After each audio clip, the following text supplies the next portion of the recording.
माननीय सदस्यगण, Parliament had intimated us at the latest position of Bangladesh. Sheikh হাসিনাকে কেন আশ্রয় দিয়ে চুপ করে রয়েছেন মোদি সাহেব?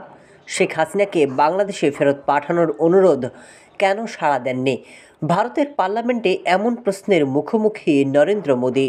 आप हर मस्जिद को छीनना चाहते हैं, आप बताइए 17 करोड़ मुसलमानों को क्या पैगाम दे रहे हैं आप? समाज के सब वर्ग नहीं होते हैं क्या? देश की नारी की बात होती है, देश की सभी नारी नहीं होती है। দেশটির সংসদের উচ্চকক্ষ রাজ্যসভায় হাসিনার প্রত্যর্পণ নিয়ে প্রশ্ন করেন এক সংসদ সদস্য। সেখানেও একই ধরনের বক্তব্য উঠে এসেছে। এ সময় চুপ করেছিলেন নরেন্দ্র মোদি। তাকে বেশ গম্ভীর হতেও দেখা যায়।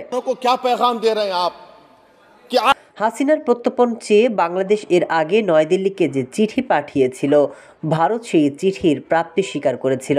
বৃহস্পতিবার সংসদে এই সংক্রান্ত প্রশ্নের জবাব দিলেন কেন্দ্রীয় মন্ত্রী। Advance notice was given. The advance notice was given, and there was consular access done. We had checked all the procedures. তবে এখানেই থেমে থাকেননি বিরোধীরা। বাংলাদেশের সীমান্ত নিয়ে কি হচ্ছে তাও জানতে চান তারা। मेरी के आस्थाने पर चादर बिछाइए, मगर आप जो चादर मुझसे छीनना चाह रहे हैं मेरी मस्जिद है। बौद्ध पे जाइए, जैनिज्म पे जाइए। पशुपालक माइनॉरिटी के ना हो सकता है किसान आपके यहाँ माइनॉरिटी के ना हो।